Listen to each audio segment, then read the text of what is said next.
Hello दोस्तों, राधे राधे। आशा करती हैं आप लोग अच्छे होंगे। मैं भी अच्छी हूँ। तो आज हम भूत वाले कहानी सुनते हैं, जो है सावित्री हवेली का रहस्य, एक विस्तृत कहानी।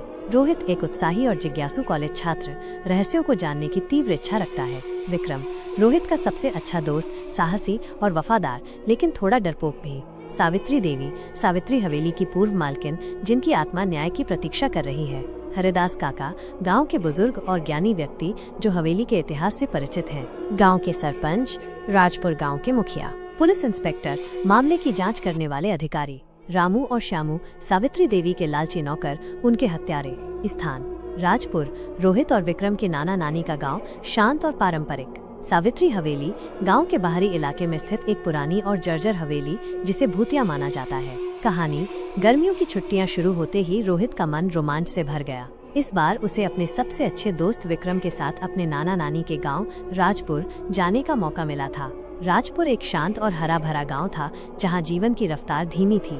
नाना नानी का घर गांव के बीचों बीच था, एक पारंपरिक मिट्टी का घर जिसके चारों ओर आम और नीम के पेड़ थे। गांव में पहुंचते ही रोहित ने विक्रम को वहां की दिलचस्प कहानियों के बारे में बताना शुरू कर दिया, जो उसने बचपन में सुनी थी। विक्रम, जो शहर में पला बढ़ा था, गांव की सादगी और कहानियों से बहुत प्रभावित था। एक दोपहर जब दोनों गांव में घूम रहे थे, उनकी नजर गांव के बाहरी इलाके में स्थित एक पुरानी टूटी फूटी हवेली पर पड़ी। हवेली का नाम था सावित्री हवेली।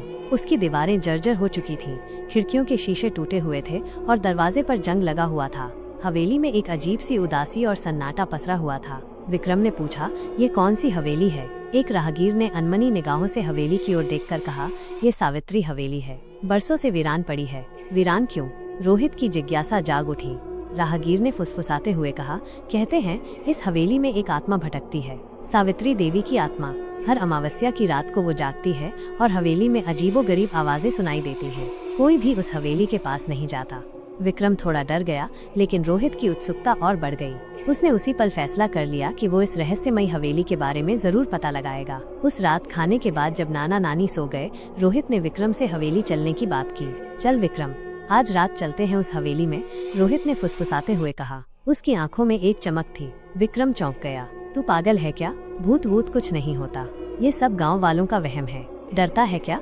रोहित ने मुस्कुराते हुए कहा। वो जानता था कि विक्रम को चुनौती देने पर वो मना नहीं कर पाएगा। विक्रम ने थोड़ी देर सोचा। रोहित उसका सबसे अच्छा दोस्त था और उसे अकेले जाने देना भी ठीक नहीं था। ठीक है, लेकिन अगर कुछ गड़बड़ हुई तो हम तुरंत वापस आ जाएंगे। उसने अनिच्छा से हामी भर दी। अमावस्या की रात थी। आसमान में तारे टिमटिमा रहे थे, लेकिन चांदनी नदारद थी। दोनों दोस्त टॉर्च लेकर सावधानी से हवेली की ओर बढ़े। गांव की सीमा पार करते ही हवा में एक अजीब सी ठंडक महसूस हुई। हवेली के पास पहुंचकर उन्होंने देखा कि मुख्य दरवाजा थोड़ा खुला हुआ था। ये देखो, रोहित ने फुसफुसाया, दरवाजा खुला है। उन्होंने धीरे से दरवाजे को धक्का दिया और वो बिना किसी आवाज के खुल गया।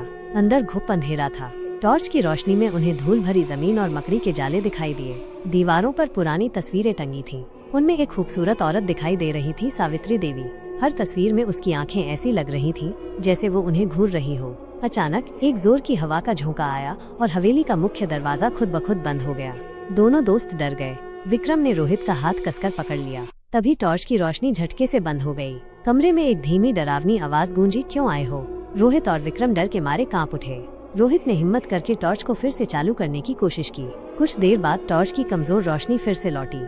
सामने दीवार पर खून से कुछ लिखा हुआ था, मेरी मौत का बदला अभी बाकी है। वो दृश्य देखकर दोनों के रोंगटे खड़े हो गए। उन्हें समझ नहीं आ रहा था कि ये सब क्या हो रहा है। डर और जिज्ञासा के मिश्रण के साथ वे हवेली से बाहर भागे और सीधे अपने नाना नानी के घर पहुँचे। अगली सुबह दोनों दोस्त गांव के बुजुर्ग हरिदास काका के पास गए।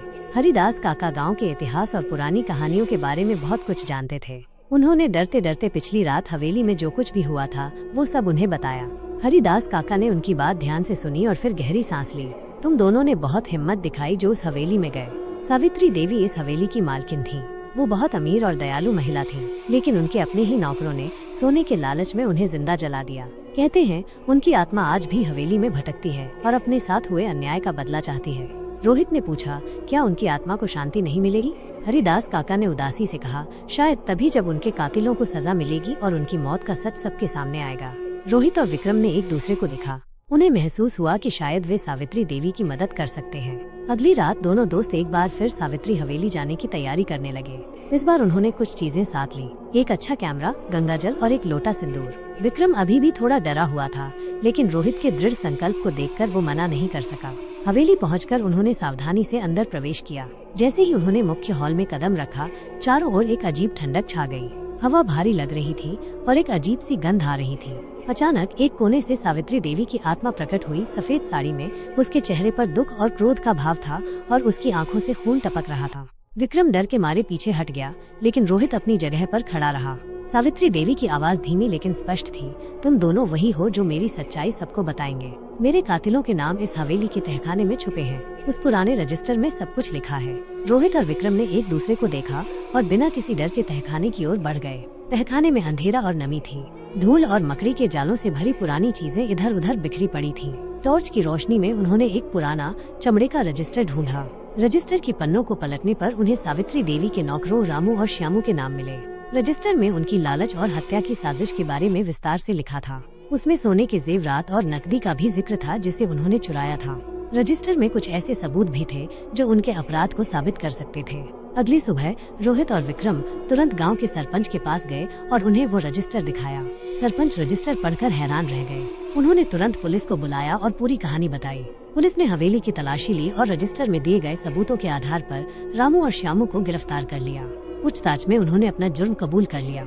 गांव में सावित्री देवी की दर्दनाक कहानी और उनके कातिलों के बारे में जानकर सभी हैरान और दुखी थे। पुलिस ने हवेली को दोबारा सील कर दिया ताकि आगे कोई अप्रिय घटना न हो। उस रात जब गांव के लोग सो रहे थे, सावित्री हवेली से एक तेज रोशनी निकली। वो रोशनी धीरे धीरे आसमान में विलीन हो गई। माना जाता है कि सावित्री देवी की आत्मा को आखिरकार न्याय मिल गया था और वो इस लोक से मुक्त हो गई थी। रोहित और विक्रम ने एक रहस्य को सुलझाने और एक आत्मा को शांति दिलाने में महत्वपूर्ण भूमिका निभाई थी। उनकी बहादुरी और जिज्ञासा ने एक पुरानी कहानी को नया मोड़ दिया था। गर्मियों की छुट्टियां खत्म होने के बाद जब वे वापस शहर लौटे